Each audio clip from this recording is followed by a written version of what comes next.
have you here. Thank you for our Publishers Preserving Publishing webinar, and we're joined by some wonderful guests and the Digital Preservation Committee for NASIG also. I just wanted to highlight two things before we get started, is that the Continuing Education Committee does have a webinar archive, and the link is here on the screen, and maybe James or Sophia can also plug it into the Q&A so we can access it, or the chat, but it's on our NASIG website. We also do have a YouTube channel where you can watch the past webinars at your leisure. And we did want to announce for the first time of this new webinar coming up on December 13th, which is the use of AI by librarians in higher education. The event will be announced shortly, and we encourage you to register and attend, and we look forward to seeing you there. If there's any questions about the content, or if you have any difficulties at all during the presentation, feel free to just pop something into the Q&A and one of us will follow up with an answer or further troubleshooting advice.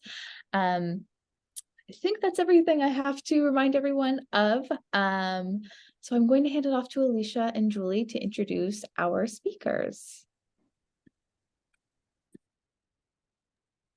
Thank you, Erin. My name is Julie Shi, and I am joined by our NASIG Digital Preservation Committee co-chair, Alicia Wise.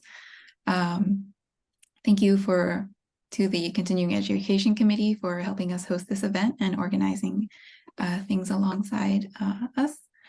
Alicia, did you want to say anything before we? No? Okay, perfect. So on behalf of the committee, we are excited to welcome you today to Publishers Preserving Publishing. And our exciting lineup of speakers will be discussing publishing archives and the steps that scholarly journal publishers are taking to preserve publications and objects and records related to publishing at Oxford University Press and the Worshipful Company of Stationers and Newspaper Makers. So joining us are Carol Tullow, Chair of the Archiving Committee at the Worshipful Company of Stationers and Newspaper Makers. And Carol has a career background in intellectual property practice and commercial law publishing with Thomson Reuters, before she joined the Cabinet Office in 1997. She's also the former Director, Information Policy and Services with the National Archives and Controller of Her Majesty's Stationery Office and Queen's Printer. Carol led a broad range of information policy and management responsibilities within the copyright, open data, and information regulatory space across the UK government. And we also have Ruth Frendo, the archivist at the Worshipful Company of Stationers and Newspaper Makers. And Ruth's career as an archivist has really taken her places, from a medieval church in the heart of London to backstage at a reconstructed Elizabethan theatre and countless basement storerooms stuffed with random piles of paper. In 2017, she alighted at the Stationers Company Archive and has been fascinated by its treasures ever since. And following our presentation from Carol and Ruth, we will have Martin Maw, who has been archivist for Oxford University Press since the late 1990s. And prior to that, he completed a doctorate in Victorian Orientalism before working in local UK archives and working on political papers for 3 years at the Bodleian Library in Oxford. And in his present role, he is part of a 3-person team dealing with the business needs of the press, a global scholarly community, and about 4,000 members of the public every year who visit OUP's museum. And before this, I didn't realize OUP had a museum, so that's quite exciting. But thank you all for joining us today. And with that, I will hand it over to Carol and Ruth to start us off. Hello. Well, first of all, thank you both, Julia and Alicia, for inviting us. I'm looking forward to sharing some information about our fantastic archive, and we're actually broadcasting from the archive right now. So I'm going to try and share some slides with you.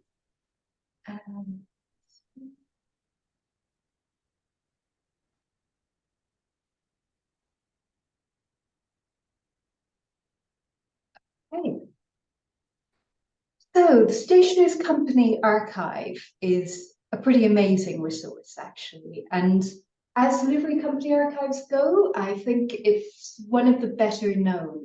It's had quite a lot written about at least a section of it. And that's largely due to the importance of the Stationers Company for the development of publishing and print in Britain.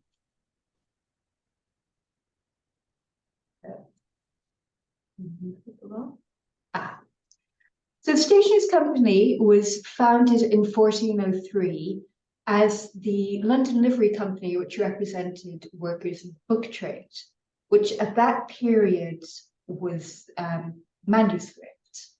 And so the original members would have been papermakers and bookbinders who continued on with the company, but also manuscript writers and limners and other professionals whose careers were about to undergo a rapid change thanks to the introduction of printing. And what we've got here is this rather lovely window in Stationers' Hall showing a completely fictional encounter between Caxton and Edward,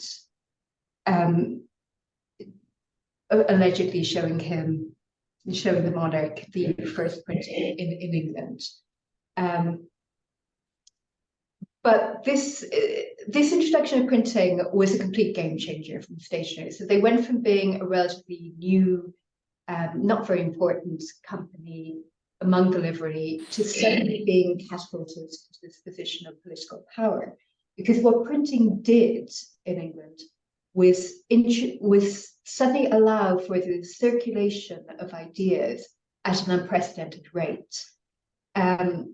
Ideas could be replicated and disseminated at a rate previously unthought of. And what that meant was that print became a political threat to what was already a somewhat embattled monarchy at the time, and continued to remain even more so. We're talking about a particularly turbulent time in British history.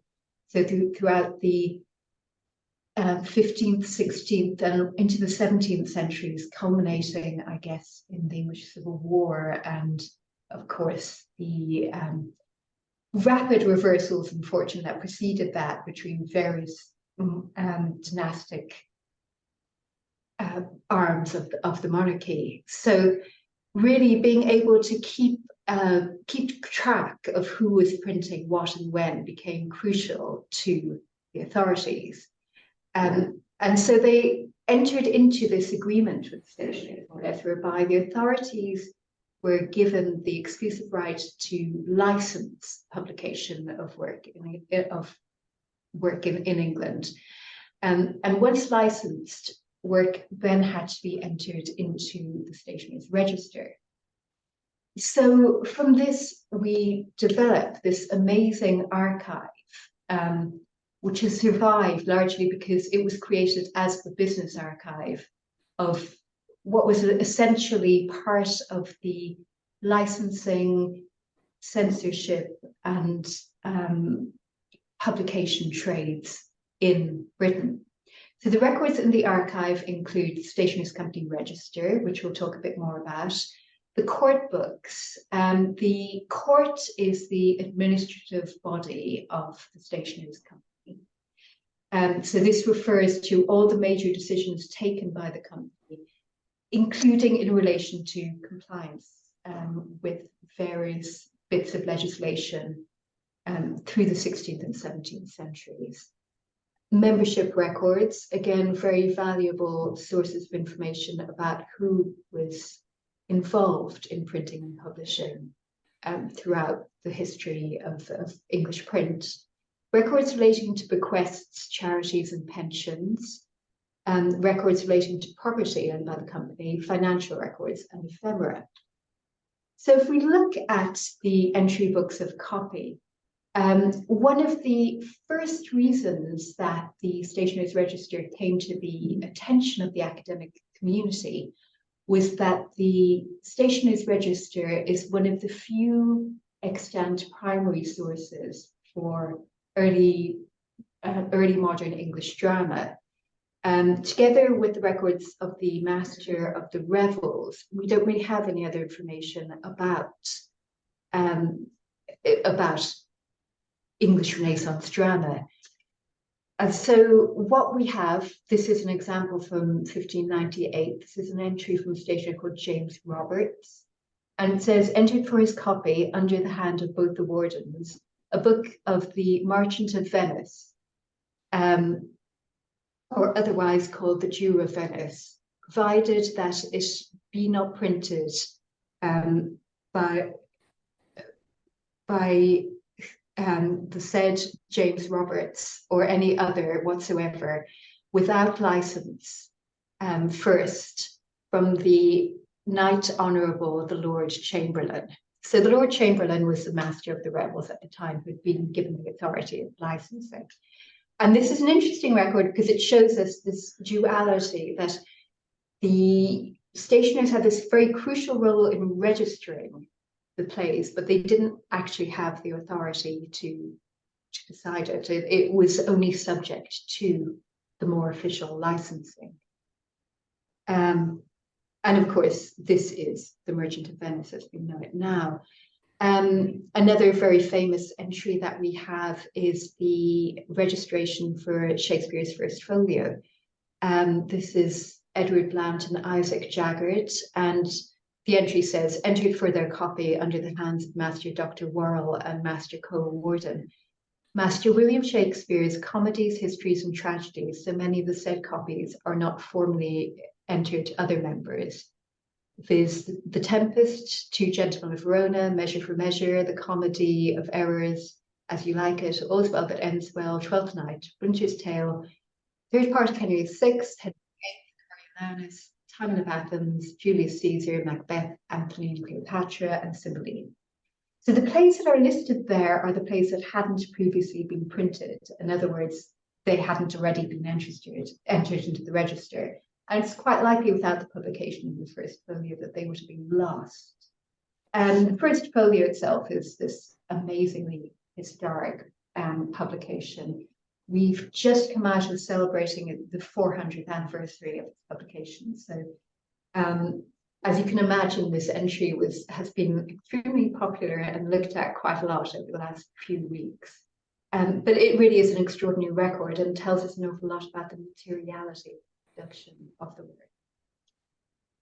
We also, of course, have entries from much later, and I wanted to show you this entry from 1773 because it's rather interesting. I'm looking at the third entry down for September the 3rd, and this is actually entered by Anthony Bell, poems for his copy, poems on various subjects, religious and moral, by Phyllis Wheatley.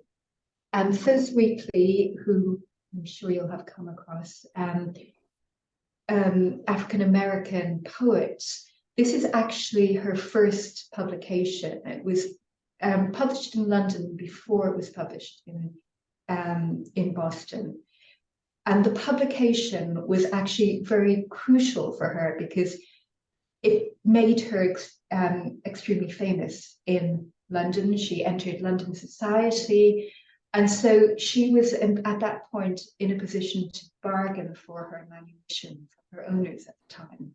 And so this is a crucial document, both within abolitionist literature, within the cause of abolition, and for her personally, and of course, a great landmark in terms of African-American literature.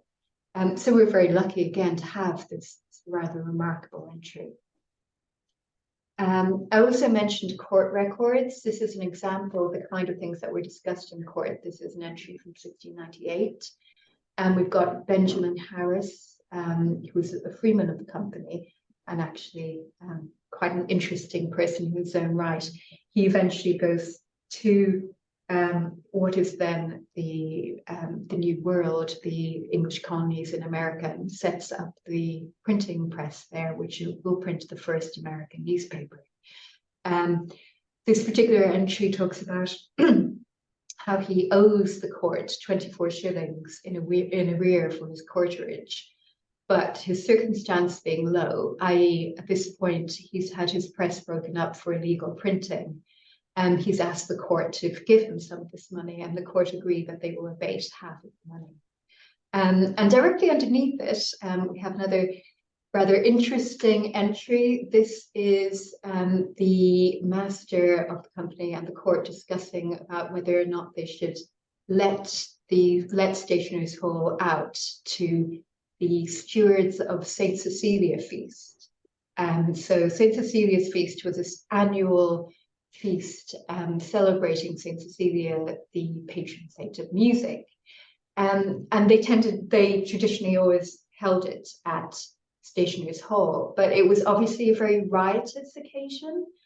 So the court are reluctant to let the hall out for the celebration of this feast, unless the organizers undertake to pay for the damage that will inevitably be caused, or as it says, according they make good all spoil and damage that may happen thereby to the hall or any other rooms adjoining.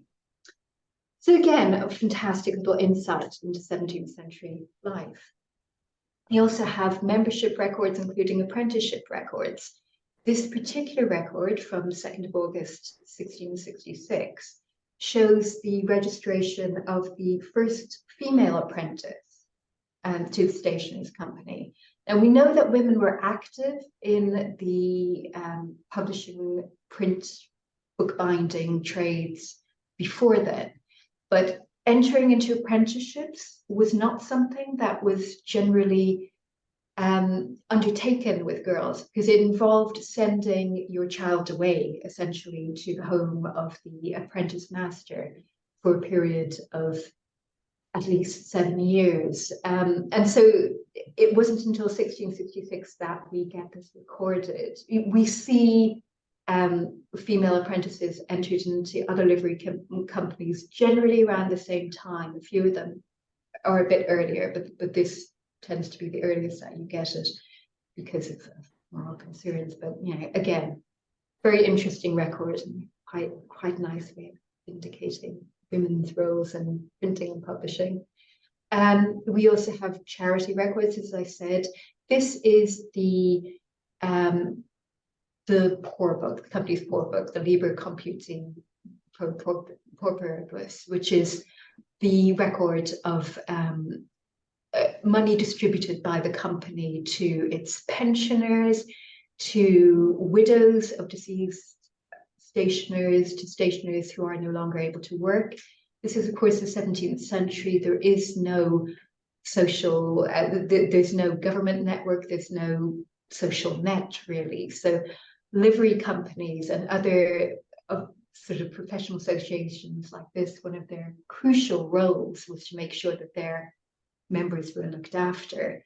I've also included an image of the cover because it's one of the few books that we have that has its original binding. Because our archive has been used so often, it means that a lot of books have been rebound. But this is rather lovely original binding, which I wanted to share with you.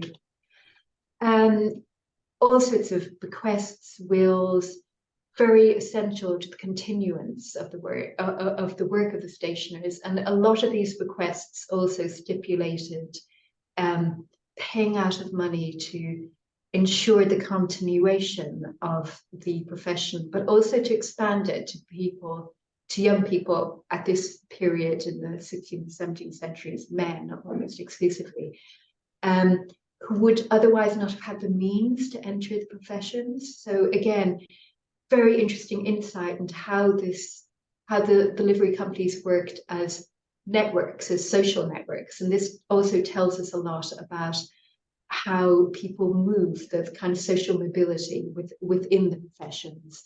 And it has a direct bearing on what gets published by whom as well.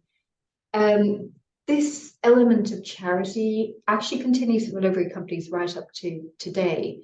But we also, our records, obviously, the one I picked here is this rather poignant letter from Mary Ann Booth from 1849, asking for help from the company because she's been in receipt of a pension from the company. She needs to continue it because being 63 years of age, and she says, with my hand and wrist dislocated by an accident which happened to me 3 years ago, I am rendered quite incapable of earning anything for my support.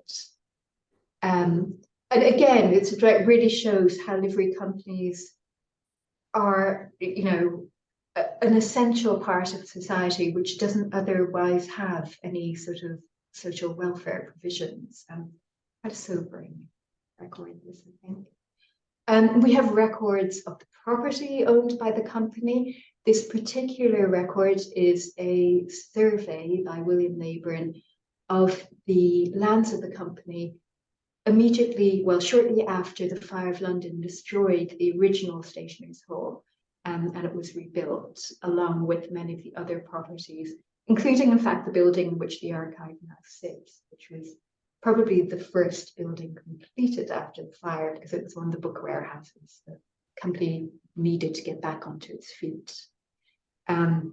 This indenture of a house leased by the company to somebody called Robert Bagnall, who was also a stationer. The house is in Fetter Lane. And again, we get this idea of the history of London as it is owned and operated and shared out and parceled out between the livery companies. Again, this very essential part of the company's role in the history of London and its general structure. Financial records can tell us quite a lot more than just accounts might suggest. We got this rather lovely 18th century receipt here of money paid to musicians for barge music on Lord Mayor's Day, 1776. Again, a lovely little insight into the pageantry of London, how essential that was to the cohesion of London life. Lord Mayor's Day, it's actually still celebrated today. Up until the 20th century, really, it was largely a river-based pageant because the roads themselves were just not that good. And the Stationers' Company owned a barge. It was one of the few livery companies that did, and it's a sign of considerable prestige. And this receipt also tells us, of course, what kind of music would have been played. The musicians played French horns and bassoons. So again, these very resounding instruments that would have been required to make themselves heard above the clamour of the procession.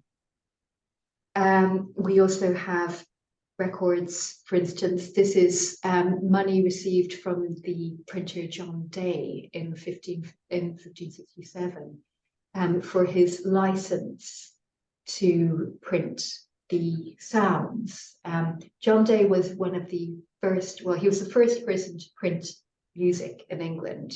So this tells us quite a lot about his work, but also the fact that he operated this license, which then actually passes on to the company in perpetuity and becomes one of its main sources of income. We have other information. This is a fascinating document. This is a petition from the journeyman printers in 1685 who feel that their rights aren't being represented by the master printers. Journeyman printers were printers who couldn't afford to own their own presses.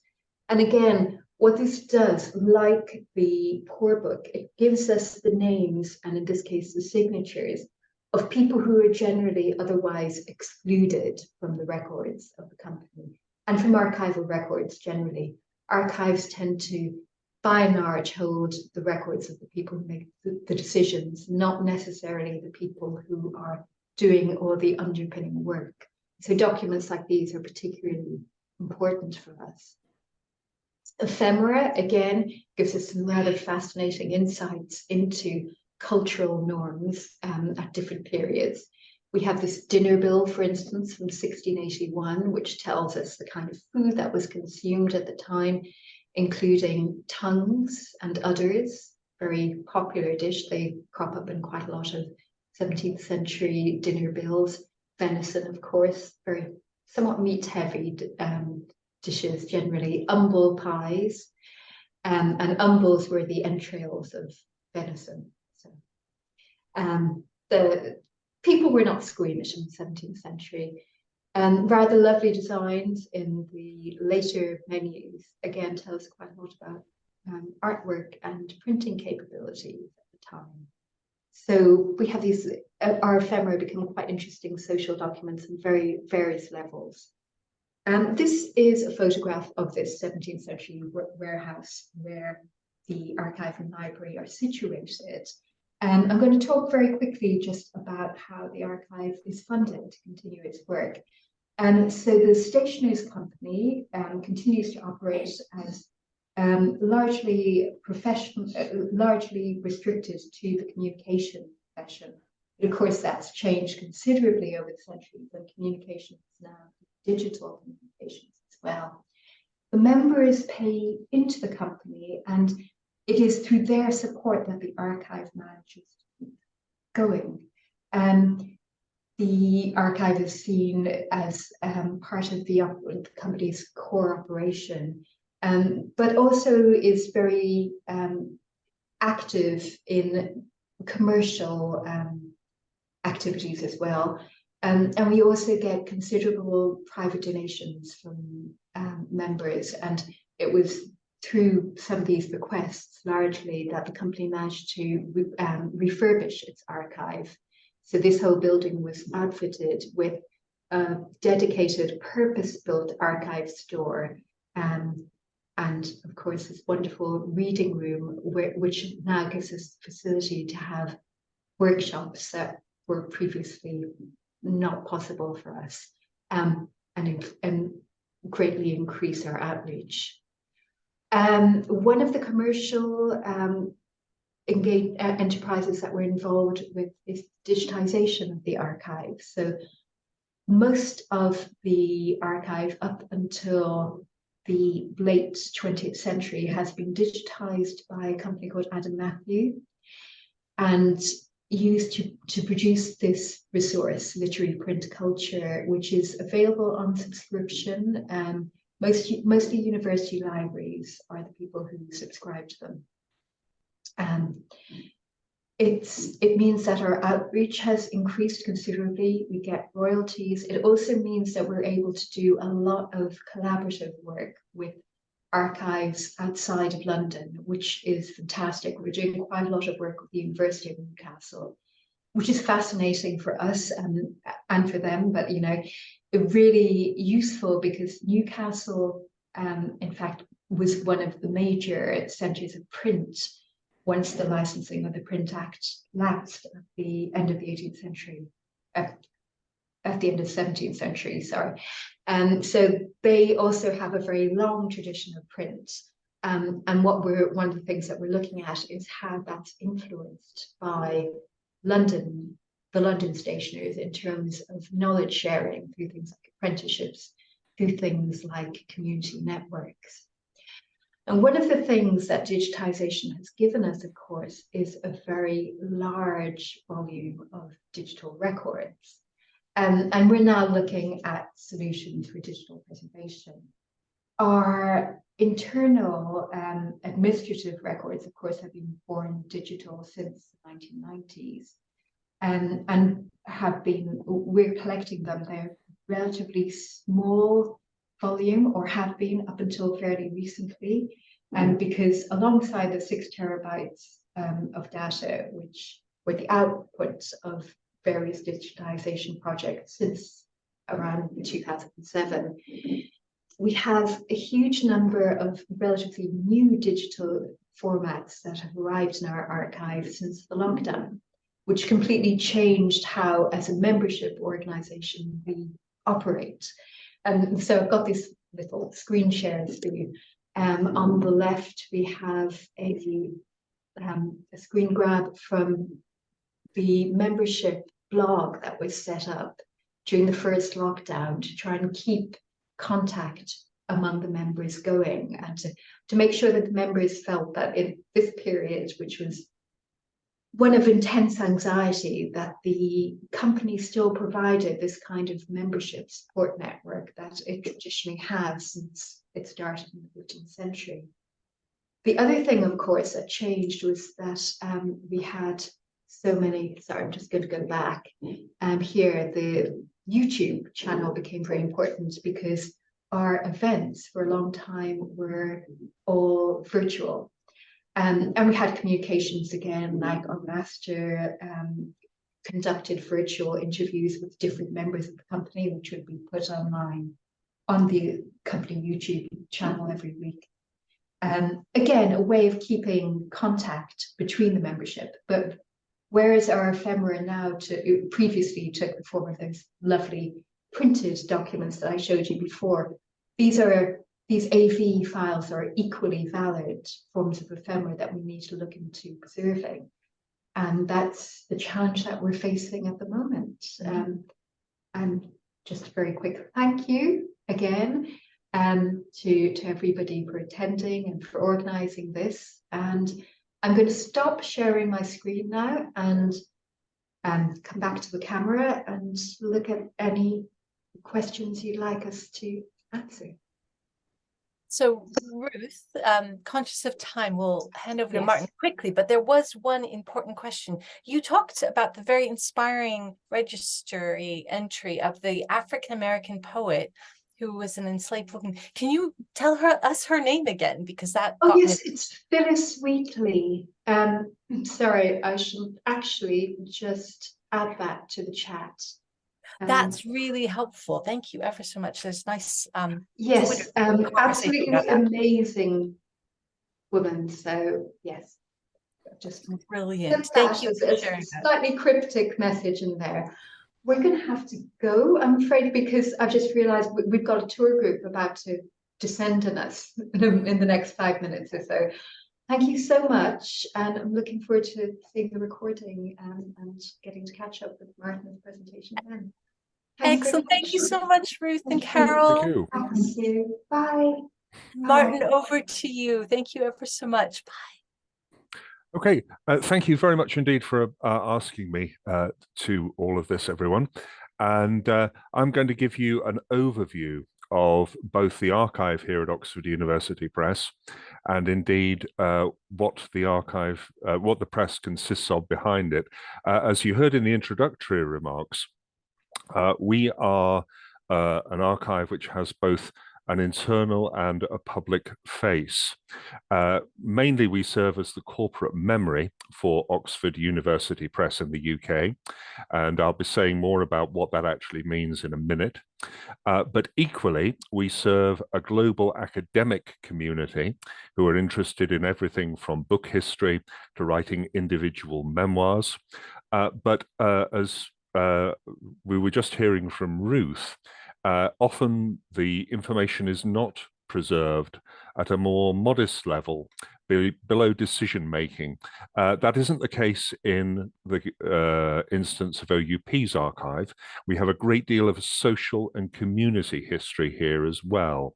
So as you'll hear, what I am in charge of is a multifaceted collection which has a great many angles and nooks to it. In simple terms, though, we are based here in Oxford, and there are 3 of us in charge of this amazing collection. I'll put some time and space around that. We don't go back quite as far here as Ruth's collection with the Stationers Company. But Oxford University first got involved in printing a book way back in the year 1478. And this obviously was William Caxton's time. It was a friend of William Caxton who came to Oxford with his own wooden printing press and who interested what was already a very old university in this new technology. And that first known printer in the city had the wonderful name Theodoric Rood. We don't know very much about him. We don't have no images of him at all. We do know that however, that he worked in his own house in the middle of the city. And I mention that because for the next 100 years or so, in a very informal way, that's how the university worked with the printing trade. Our history overlaps hugely with the Stationers Company, and one could devote an entire webinar to the legal arguments and battles that went on between the Stationers and Oxford as it tried to establish its own university press. And if any of you here are particularly interested in that, there is a modern 4-volume history of the press. A lot of page space, a lot of ink and paper is devoted to the legal ins and outs of that struggle and the reconciliations that were eventually arrived at. So what I'm saying here tonight is necessarily a very simplified version of our history. But when you get through the English Civil War in the mid-17th century, the university begins to establish what you or I would recognize as a university press.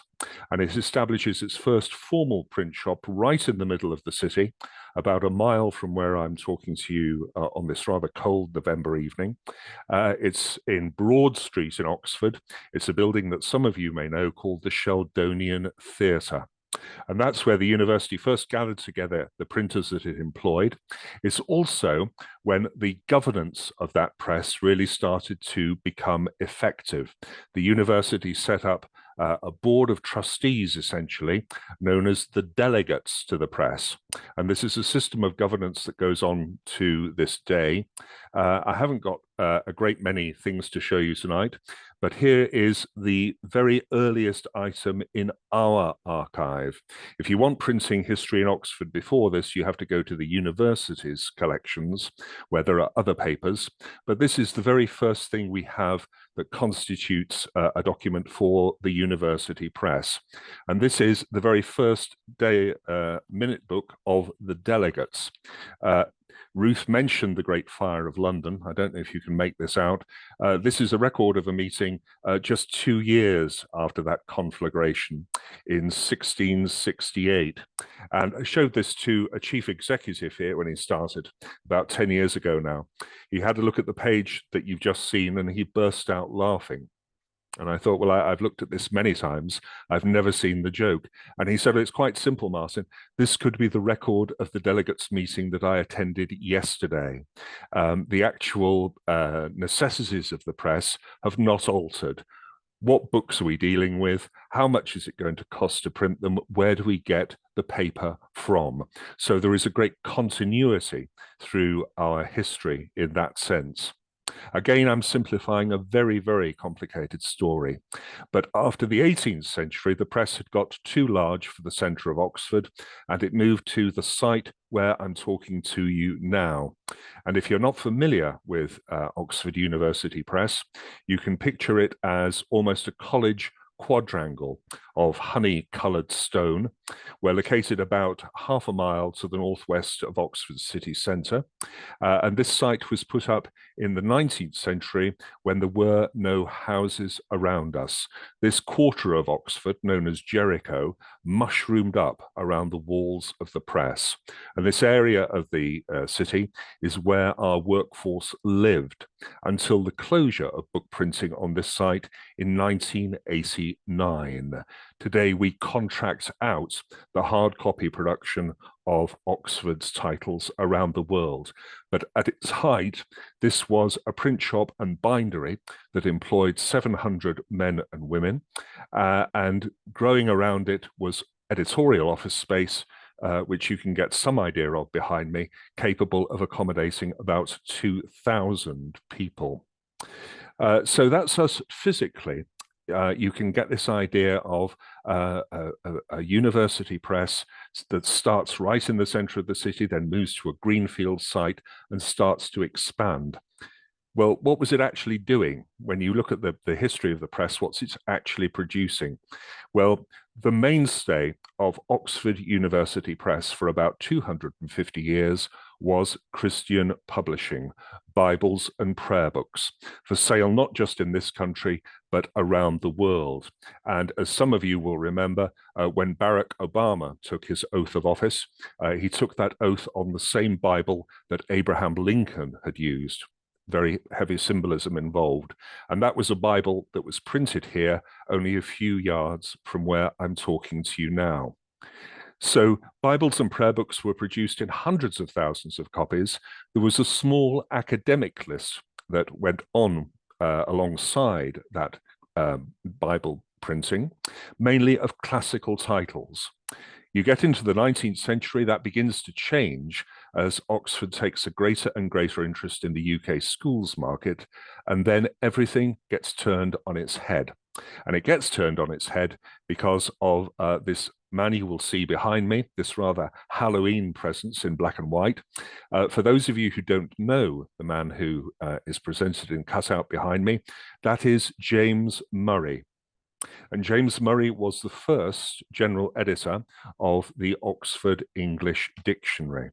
And when he brought the project to Oxford with a group of friends, some very eccentric scholars, he believed that this project was going to take about 10 years to complete, and then to cost the gigantic sum in those days of about £12,000. Today, we'd be talking in terms perhaps of £15 million for a single project.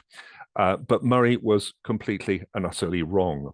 The project that he started to assemble, it turned out to be one of the great achievements of the human mind. And the first little part of the dictionary alone took 5 years to appear in print. And that merely went from the letter A to the word ant. So Murray's progress was immensely slow. He did not live to see the end of the first edition, which was completed in 1928. And overall, by the end of that project, it had cost Oxford University Press just about £1 million in those days' values. Today, we'd be looking into the billions of pounds sterling for a single project. And that small Bible-based press that I mentioned was incapable of supporting that cost. It had to change or go bankrupt. And it's in the 20th century that you see the press turn inside out to accommodate the dictionary. It's in the 20th century that we come down out of the ivory tower, we become much more popular as a publisher. We open a second UK office at the heart of the London book trade. And it's that London office that took Oxford into children's books, into scientific and medical titles, into printed music, and crucially, into publishing school books for sale around the world. Also, because of that international profile, we begin to open offices outside the UK, which are managed from that London office. Our first non-UK office opened in 1896 in New York. And today we have about 60 offices around the world. As the world's largest university press, we have an overall staff of about 7,000. So you can imagine our history as really this very, very small Oxford business, which is then turned inside out by Murray. The London office that I've mentioned continued through the 20th century. And then with all of the economic turmoil of the 1970s, the press rethought itself, the business was rationalized, that London office closed, and all of its responsibilities came back here to Oxford. So where I'm talking to you now is not only the administrative headquarters of all our worldwide offices, it's also our major editorial site for all the areas that I've just mentioned. And if you want a quick overview of the press today, we have 3 main areas of activity. We are a world's leading publisher in English language teaching texts. Our second area of work is that we produce UK schools books and children's books and books for young adults. We are the publishers behind the Winnie the Witch series. And of course, we remain at the forefront of academic publishing with not only hard copy, but of course, online publications as well. And it's online where you will now find the Oxford English Dictionary growing and revising. It's currently adding about 4,000 new words every year as they come into the printed English language. So I think you get at least from the sketch that I'm drawing you, some idea of this very large, very varied organization, a very long history, a great number of activities attached to that history. And those activities have fed into the archive that you can just about glimpse behind me. Physically on this site, myself and my 2 colleagues are responsible for about 12 miles, 15 kilometers of secure shelving. And in that collection, you will find not only the headline administrative records of the press, the kinds of things we've just been hearing about from the stationers, you will also find about 500,000 editorial files, which feature such writers as Virginia Woolf, James Joyce, Graham Greene, and Richard Dawkins, Professor Richard Dawkins. One of our most prominent titles of the past half century was his book, of course, The Selfish Gene. Also, our collection, though, extends into other areas. We have a huge amount of material left after the closure of the print shop here in 1989, type, equipment, a unique collection of 17th century woodblocks and types that we used in the Sheldonian Theatre, and a large collection of about 500 engraved copper plates that we used for illustrations in Oxford books, and also to produce the wonderful calendars known as the Oxford Almanacs, which appeared from the 17th century until about 5 years ago, when the series ceased. People often ask, do we have a copy on this site of everything Oxford has ever printed? The answer to that is no. If we did, there would be room for none of us, let alone an archive. But we do have a complete collection of all the Bibles and prayer books that Oxford has produced, and that includes our latest, most prominent piece of work. Oxford produced the Bible for this year's coronation of King Charles III at Westminster Abbey. Now, obviously, there is that high level of administrative and editorial material in there, but I do want to emphasize something which Ruth put her finger on. All too frequently, these collections are high level. They don't include what was thought of at a much lower level. But Oxford is an exception to that. And the reason goes back to something I said earlier. I said that this site was built in green fields and the city grew around it. And this neighborhood not only came to work at the press, this was also the center of its social life. And that social life is recorded in our staff magazines throughout the 20th century. There was one staff magazine for the works here in Oxford. There was a very different staff magazine in atmosphere and approach for that London office I mentioned. But these magazines give a fascinating personal dimension. You will not only find things in there of sports and athletics societies, there was even our own industrial fire brigade here, which recruited volunteers from the staff.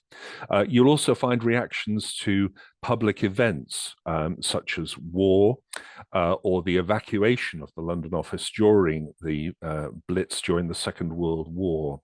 And these are not only fascinating to historians, professional historians, they're also of great interest to the community here in Oxford. And one of the most rewarding parts of our group activities here in the archive is opening this collection to a local non-academic audience to show it how the world used to be, or indeed to show it how its family members used to be. And one of my most rewarding experiences here was dealing with an inquiry from a lady in this neighborhood. She wanted to find out about her grandfather who worked in the print shop here. She knew the details of his life, but she had no pictures of him. And I was able to produce the only photograph that existed of her. And I think you'll agree that in terms of archival satisfaction and archival delivery, it does not become more personal and indeed more rewarding than that. So I think you get an idea of the range of our audience, the range of our resources. We are a Monday to Friday organization. And as was mentioned in the introduction, we have a museum here as well, which serves all of these purposes: academic, staff, and indeed community. So if you are in Oxford, do contact us. We would love to see you, or indeed get in touch with us by email if you have further queries about us. I was asked to produce one treasure, which I hope you can still see. The automatic lighting has gone out above me, which is why I've been plunged into partial eclipse. You'll gather from this very, very rich collection, though, that it's very, very difficult to choose just one thing to sum up how special Oxford is. But I've chosen this. In the mid-19th century, the first edition of Alice in Wonderland was printed on this site. We had already printed some of the mathematical pamphlets for Charles Dodgson, Lewis Carroll, as he was better known. So we were the logical place to print this extraordinary children's stories of transformation, animated playing cards, and a mad tea party. And I'm very happy to say, if you can see it, and this is on display in our museum, I've rescued it from there, that we still have, there it catches the light, the printing plate for the mouse's tail in Alice. And you'll see not only is this a magical object in its own right, it's a demonstration of the skill of Oxford's print shop. You will see that the type sizes diminish in this Mississippi of print as it winds down the page and finally vanishes into silence. And at that point, so shall I. Thank you. Martin, brilliant, but don't disappear just yet. There are a couple of questions. Here I am. Just picking up on that that visit invitation that you made. Are visits to the museum and the archive arranged by request, or are there opening hours? They are by request, simply because the three of us are usually so busy with other things, but we're always glad to see people. If you wish to share my personal email with this group, please do so. If anyone is interested, I give you permission for that. Anyone who goes online will also find a booking form for OUP's museum. And if you want to just contact us in that way, fill that out, send it to us. We're very, very glad to see you. Brilliant, excellent. And then you told us the anecdote of a new chief executive who found synergy between the experiences of his predecessor. But how do you, as an archivist, find that senior publishers receive you? Do they understand why OUP has an archive? Are they supportive? Do they give you enough funding? How does it work? Yes, we are in a very fortunate position compared to a great many people on this forum at present. In the first place, and I speak, I think, for both Oxford and Cambridge, automatically there is a halo of history around us. And therefore, executives who come to work here are receptive to that halo. They expect to be to enter an historic atmosphere. And as I hope you've gathered tonight, there are so many stories and so many interesting things attached to our halo that one of our jobs is for any new executive to really draw them into that atmosphere of what Oxford is and indeed what it's been. Their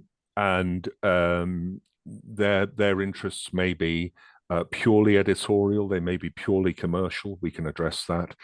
They may be far more interested in the dictionary, which of course addresses, has become far, far more popular in recent years. There have been popular books on that. There are now a couple of novels out about that as well. And as I forgot to mention in my general presentation, of course, we have all the working history of the Oxford English Dictionary in the store behind me. I have a colleague, Beverly McCulloch, who is the dedicated archivist to that, dedicated in both senses. It really is the absolute center of the history of the English language as it's written.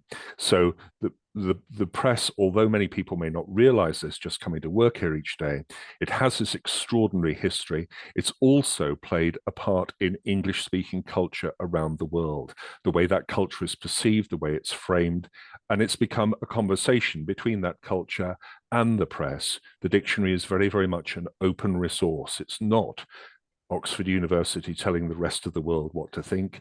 It is now this conversation around the world as to how the language evolves. Brilliant. And would you have any advice? Around the world, we're seeing libraries starting up their own publishing activities. So if you were talking to somebody from a brand new library publishing initiative, what should they be capturing or documenting about their own development and evolution? I think the answer to that is everything. It sounds a stupid answer, but we're going back to what Ruth said. We saw that stained glass window of Caxton. We do not have a printing press from Caxton's time. None of that wooden machinery has survived. We don't have so many records from that time at all, and there are black holes in our collection as well. Alice in Wonderland was printed here because Dodgson became friends with the university printer, a man called Thomas Combe. And Combe and his wife Martha ran one of the great intellectual salons of North Oxford. They also became the first patrons of the Pre-Raphaelite painters. So we know that Dodgson sat down to supper with the Pre-Raphaelites. We would love to have a diary or a commonplace book, what was said over the port, what was said over the candlelight. There is nothing. And at the time, people obviously thought, oh, this is just tittle-tattle. Nobody cares. Preserve everything. And I would say to anyone who's starting a library press or anything else, keep everything. In 5 years' time or 10 years' time, you can have a professional survey it and say, yes, we don't want that. But that is absolutely historical gold dust. Keep it. So keep everything is the simple answer. That's absolutely inspiring and helpful. Thank you so much for sharing your experience. Thank you all for asking me. One other thing, anyone watching this who needs to start that conversation with us for advice as to what to keep, we're very, very glad to hear from you and to advise. Thank you. Excellent. I'll pop your email into the chat. Please do. Julie, would you like to say any closing words? Just Myself? No, I'm thank you all very much indeed for asking me here. It's a great pleasure. Thank you for joining us. It was incredible to hear about the history of OUP and how sort of social life circulated around the press. And also to hear from Ruth and Carol. It's a shame that they couldn't stay with us, but to learn about the Stationers Company. So really just thank you again to everyone for attending and for our speakers for joining us. I believe Erin has a few closing remarks that she also wants to share, so I'll hand it over. Thank you, Julie. And thank you again, Martin. I am so envious of your job and everything you do. It's wonderful. It was amazing. And I wish to extend the same to Ruth and Carol if they were here. But I did want to share the slide that closes off our webinar. So thank you everyone so much for attending, staying with us today. We do have a link to our evaluation survey, so you can share your thoughts on the webinar, things you would like to see in the future. Sophia or James, if you could put that in the chat, that would be so helpful. Again, reminding everyone about our webinar archive and our YouTube channel where past webinars are available for viewing, and of our upcoming webinar, which is Use of AI, Artificial Intelligence by Librarians in Higher Education. This will be happening December 13th, 2 p.m. Eastern Standard Time, and an announcement will come out shortly. So thank you everyone for attending. I hope you have a wonderful rest of your day. And I think that's all. Thank you. Great. Bye, everyone.